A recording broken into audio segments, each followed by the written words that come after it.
And he knows, and he knows who was. Finally, Antoine, let me ask you a question. My friend Alain de Botton wrote a book with an ironic, tongue-in-cheek title, How Proust Can Change Your Life. How can Proust change your life? What beyond the cares of those of us who are in some sense professional readers or who have to read for a living, what is the emotion, the insight, the joy that Proust brings into the world that continues to speak so passionately? There are many different possible answers to that question.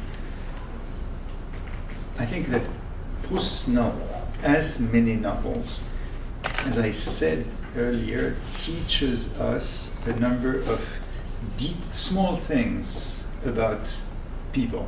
Small things about people, small things about the world. You mentioned a number of, there are many.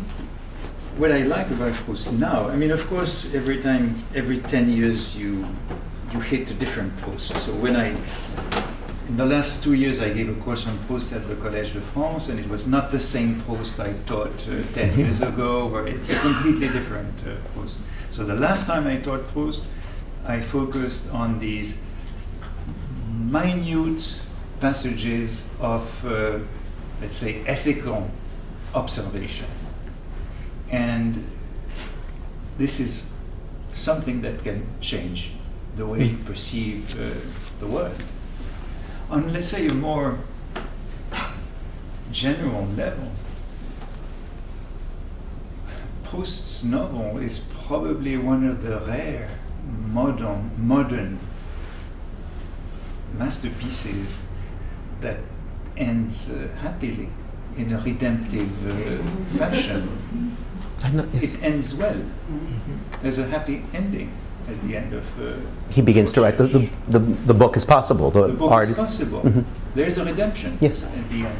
It's a comedy in that sense. Yes. It's one of the rare modern models of redemption. That's probably why Céline and Sartre were so dead set against that novel, because they were pessimists, both Céline and Sartre. Proust is not a pessimist. No, he believes that everything can be made to live again in language. Yes, absolutely. Well, you see, we've revealed to you a Proust who is nice and funny. And how much more could you ask for from this? Let me open the floor to all of you. I'm sure you have questions for Antoine, maybe even for me, and we'd love to include you in this conversation. Lady here.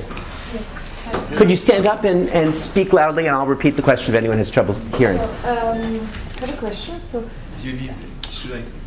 Microphone, that would be... No, I think if you speak up. And I'll repeat it for okay, the... I don't forgive have me. a too loud voice. Okay.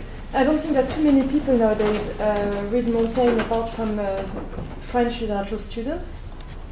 And my question is, do you think this might happen to Proust in some future? Because I read Proust when I was 15, I read Proust when I was 18. Since then, I'm not sure I read it entirely because I didn't find the time. And I'm just wondering if there is a capacity in this world, where everything is going faster and faster, not only for the huge opus, with all these volumes, but for the sentence, the 10-line sentence. Yes, I think Proust nowadays could, if we had a Proust now, he'd write a book called In Search of Sufficient Time to write the book and read it. Well, yes, of course. This is a major question that you are putting forward.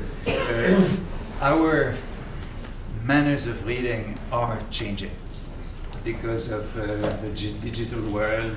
It's more and more difficult to have a continuous, prolonged session of reading. We used to read in France during the Grandes Vacances. All the major novels, we read them when we had nothing else to do in the dead heat of the summer. And now, of course, time is always disconnected and split, and you are right to say that it will probably be more difficult for the next generations to read long books, to read not only Proust, but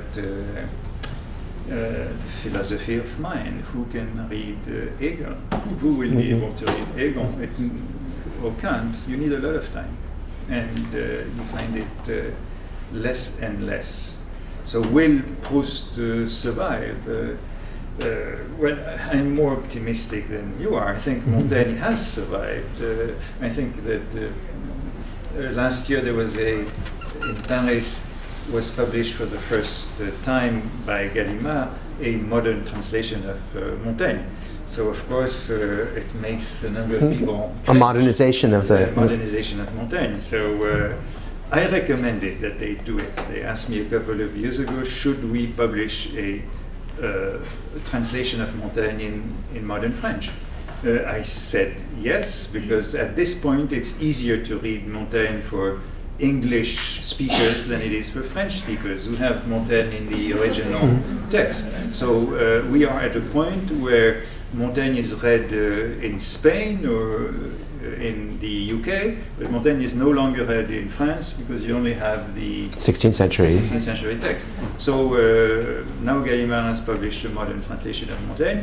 There were 3 reprints between March and September. So unfortunately they didn't consult me on the translation. They consulted me on the project a couple of years ago, not on the translation itself, which contains a number of bad choices. But nevertheless, there might be others. Now that we have a translation of Montaigne in modern French, we will have others. I hope we won't need a translation of Proust in modern French before the 25th century, but at that point we don't care much. I don't want to speak too much, but it is one of the interesting things is that Proust was translated beautifully, we both think, by Scott Moncrief in just after Proust's lifetime, or during actually, but he's been retranslated since into English.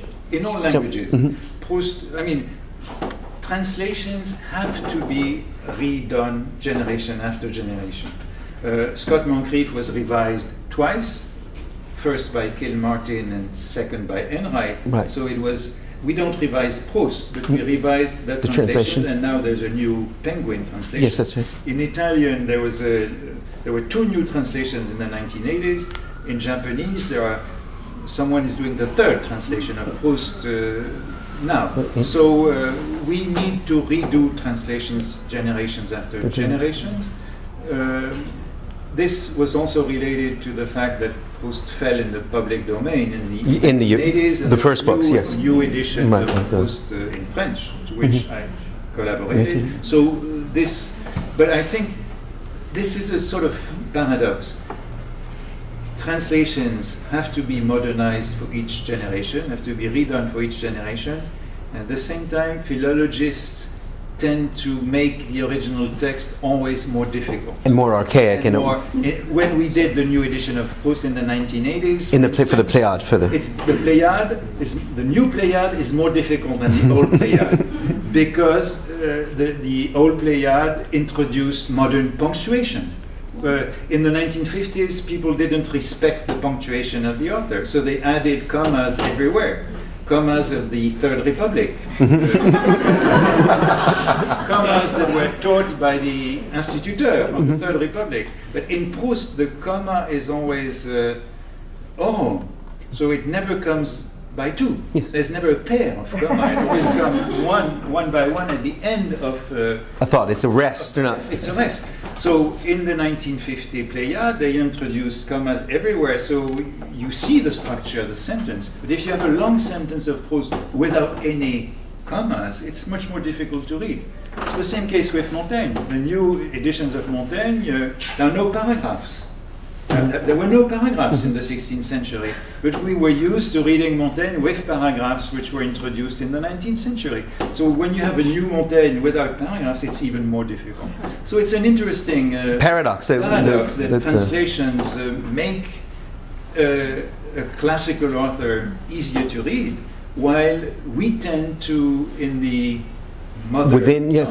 make that author more and more difficult. The same thing happens with Shakespeare. It gets restored to Elizabethan spelling and becomes more remote. Someone else here. Gentleman here.